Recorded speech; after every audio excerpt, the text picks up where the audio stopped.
Thank you very much. Please, please. Thank you. Well, good morning. Giving all praise and honor to God, it is wonderful to be back with you here. I want to thank our co-chairs, Bob and Roger. These two don't always agree in the Senate, but in coming together and uniting us all in prayer, they embody the spirit of our gathering today. I also want to thank everybody who helped organize this breakfast. And it's wonderful to see so many friends and faith leaders and dignitaries, and Michelle and I are truly honored to be joining you here today. I want to offer a special welcome to a good friend, His Holiness, the Dalai Lama, who is a powerful example of what it means to practice compassion and who inspires us to speak up for the freedom and dignity of all human beings. I've been pleased to welcome him to the White House on many occasions, and we're grateful he's able to join us here today.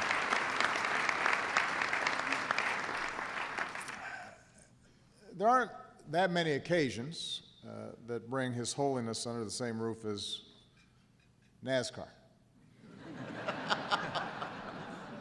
This may be the first. But God works in mysterious ways. And so I want to thank Daryl for that wonderful presentation.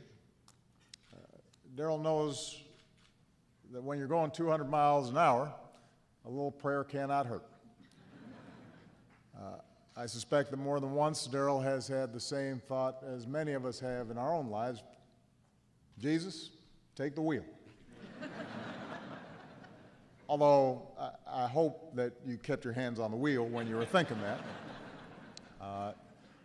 He and I obviously share something in having married up, and we are so grateful to Stevie for the incredible work that they've done together to build a ministry where the fastest drivers can slow down a little bit and spend some time in prayer and reflection and thanks.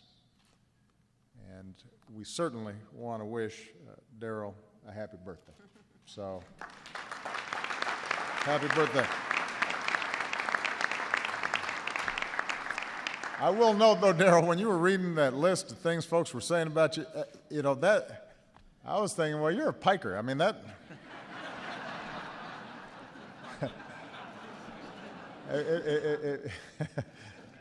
I mean, if you really want a list, come talk to me.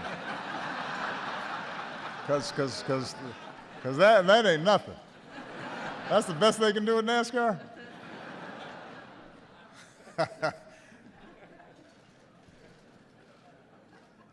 Slowing down and pausing for fellowship and prayer. That's what this breakfast is about. I think it's fair to say that Washington moves a lot slower than NASCAR. Certainly my agenda does sometimes. But still, it's easier to get caught up in the rush of our lives and in the political back and forth that can take over this city. And we get sidetracked with distractions, large and small. We can't go 10 minutes without checking our smartphones. And for my staff, that's every 10 seconds. And so for 63 years, this prayer tradition has brought us together, giving us the opportunity to come together in humility before the Almighty and to be reminded of what it is that we share as children of God. And certainly for me, this is always a chance to reflect on my own faith journey. Many times as president, I've been reminded of a line of prayer that Eleanor Roosevelt was fond of. She said, "Keep us at tasks too hard for us, that we may be driven to Thee for strength." Keep us at tasks too hard for us, that we may be driven to Thee for strength. I've wondered at times if maybe God was answering that prayer a little too literally. But no matter the challenge, He has been there for all of us. He certainly strengthened me with the power through His Spirit. as I've sought his guidance, not just in my own life, but in the life of our nation. Now, over the last few months, we've seen a number of challenges, certainly over the last 6 years. But part of what I want to touch on today is the degree to which we've seen professions of faith used both as an instrument of great good, but also twisted and misused in the name of evil. As we speak around the world, we see faith inspiring people to lift up one another, to feed the hungry, and care for the poor, and comfort the afflicted, and make peace where there is strife. We heard the good work that Sister's done in Philadelphia, and the incredible work that Dr. Brantley and his colleagues have done.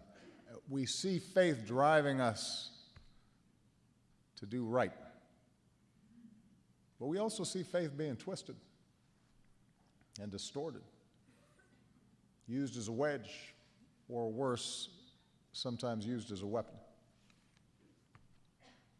From a school in Pakistan to the streets of Paris, we have seen violence and terror perpetrated by those who profess to stand up for faith, their faith.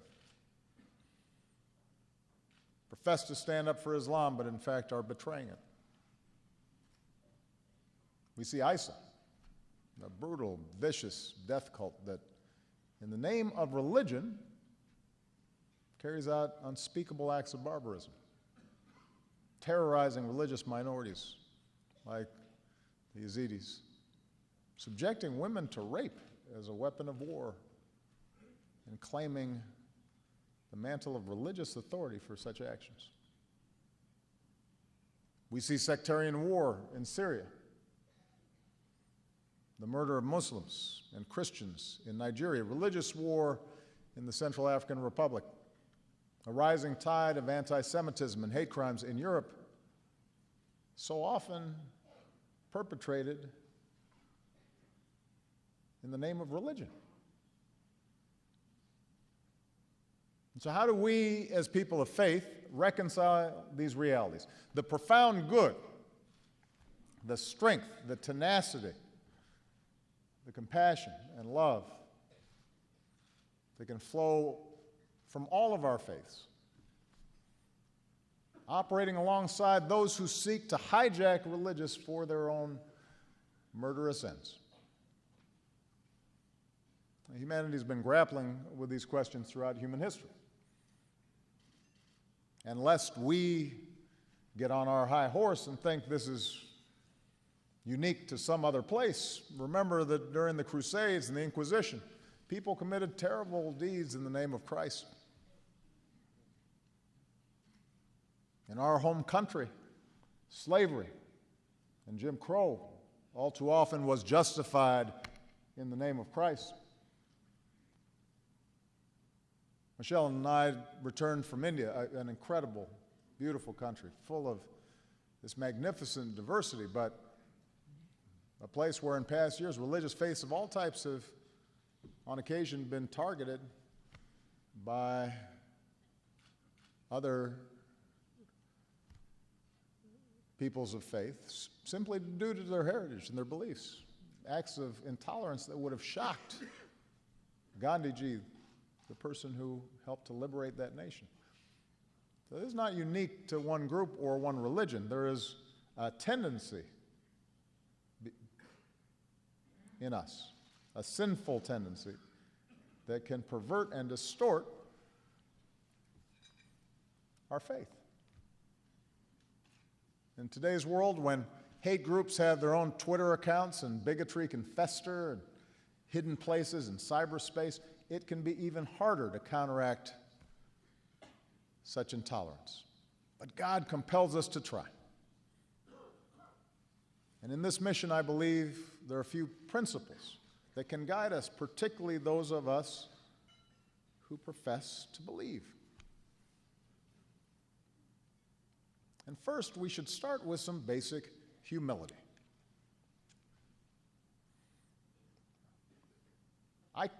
I believe that the starting point of faith is some doubt.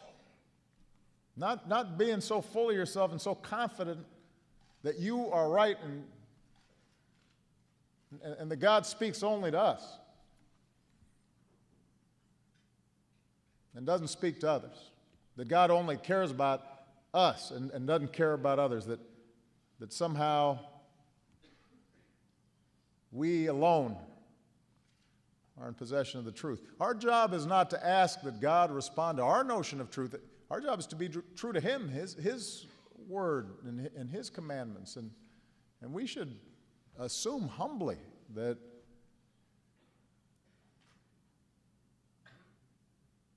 we're confused and don't always know what we're doing, and we're staggering and stumbling towards Him. And have some humility in that process. And that means we have to speak up against those who would misuse His name to justify oppression or violence or hatred with that fierce certainty. No God condones terror. No grievance justifies the taking of innocent lives or the oppression of those who are weaker or fewer in number. And so as people of faith, we are summoned to push back against those who try to distort our religion, any religion, for their own nihilistic ends. And here at home and around the world, we will constantly reaffirm that fundamental freedom of religion, the right to practice our faith how we choose, to change our faith if we choose, to practice no faith at all if we choose, and to do so free of persecution and fear and discrimination. There's wisdom in our founders writing in those documents that helped found this nation the notion of freedom of religion, because they understood the need for humility. They also understood the need to uphold freedom of speech, that there was a connection between freedom of speech and freedom of religion. For to infringe on one right under the pretext of protecting another is a betrayal of both. But part of humility is also recognizing in modern, complicated, diverse societies the functioning of these rights. The concern for the protection of these rights calls for each of us to exercise civility and restraint and judgment. And if, in fact, we defend the legal right of a person to insult another's religion, we're equally obligated to use our free speech to condemn such insults and stand shoulder to shoulder with religious communities, particularly religious minorities who are targets of such attacks. Just because you have the right to say something doesn't mean the rest of us shouldn't question those who would insult others in the name of free speech. Because we know that our nations are stronger when people of all faiths feel that they are welcome, that they too are full and equal members of our countries.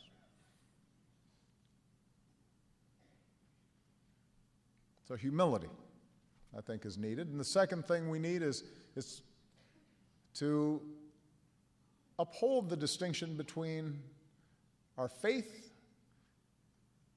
and our governments, between church and between state. The United States is one of the most religious countries in the world,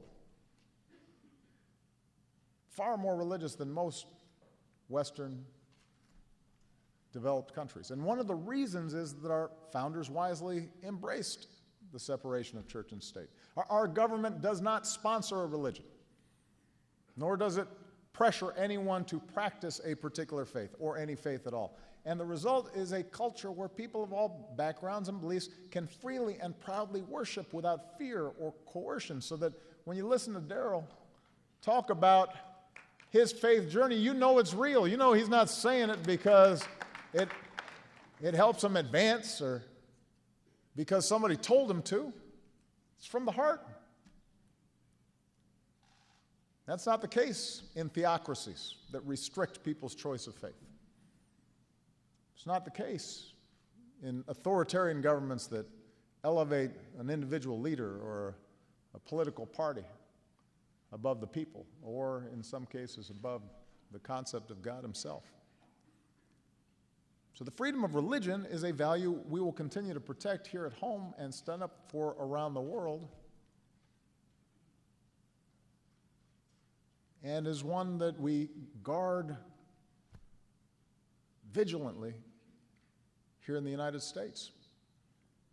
Last year we joined together to pray for the release of Christian missionary Kenneth Bae, held in North Korea for 2 years, and today we give thanks that Kenneth is finally back where he belongs, home with his family.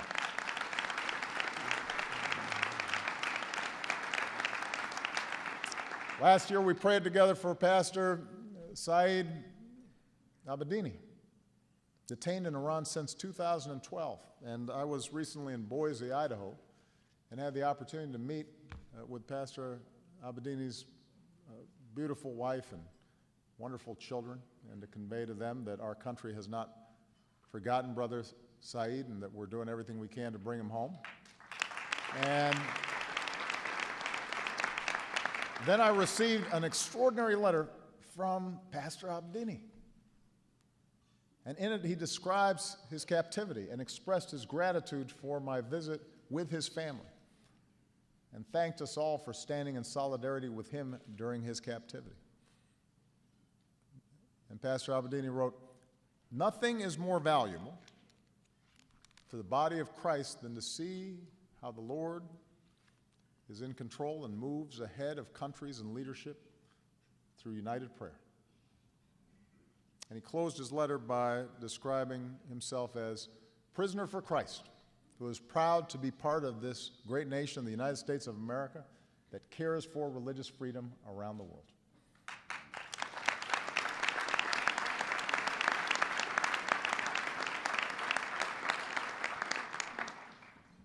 So we're going to keep up this work for Pastor Abedini and all those around the world who are unjustly held or persecuted because of their faith.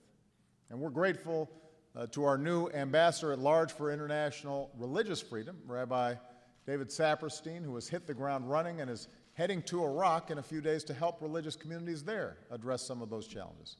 Where's David? I know he's here somewhere. Thank you, David, for the great work you're doing.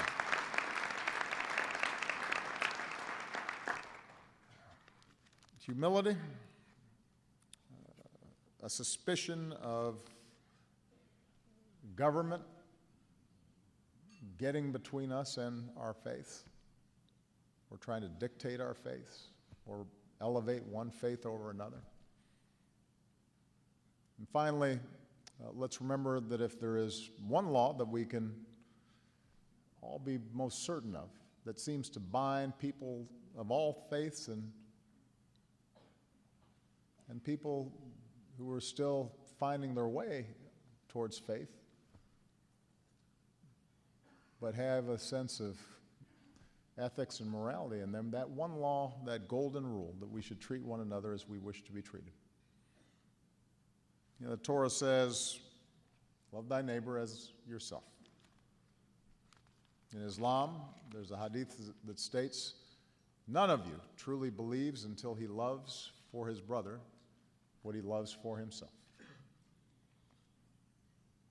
The Holy Bible tells us to put on love, which binds everything together in perfect harmony. Put on love.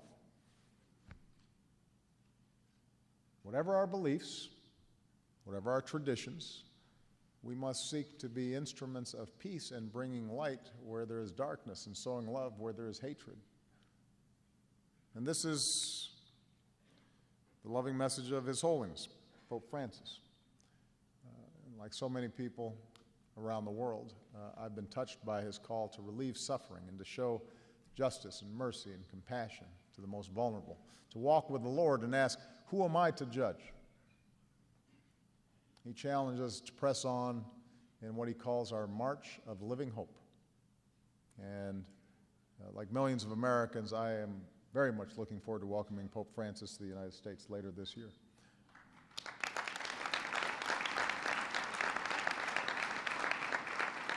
His holiness expresses that basic law. Treat thy neighbor as yourself. The Dalai Lama, anybody who's had an opportunity to be with him, senses that same spirit. Kent Brantley expresses that same spirit. You know, Kent was with Samaritan's Purse treating Ebola patients in Liberia when he contracted the virus himself. And with world-class medical care and deep reliance on faith. With God's help, Kent survived. And then by donating his plasma, he helped others survive as well. And he continues to advocate for a global response in West Africa, reminding us that our efforts need to be on loving the people there. And I could not have been prouder to welcome Kent and his wonderful wife, Amber, to the Oval Office. We are blessed to have him here today because he reminds us of what it means to really love thy neighbor as thyself.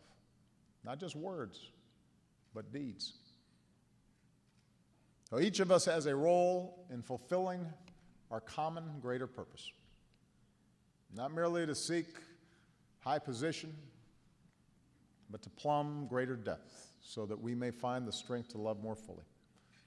And this is perhaps our greatest challenge, to see our own reflection in each other, to be our brothers' keepers and sisters' keepers, and to keep faith with one another. As children of God, let's make that our work together. As children of God, let's work to end injustice, the injustice of poverty and hunger. No one should ever suffer from such want amidst such plenty. As children of God, let's work to eliminate the scourge of homelessness because, as Sister Mary says, none of us are home until all of us are home. None of us are home until all of us are home.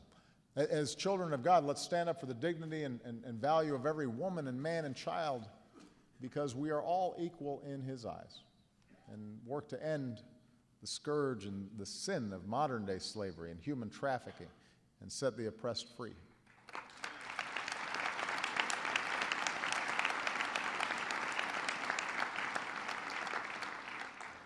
If we are properly humble,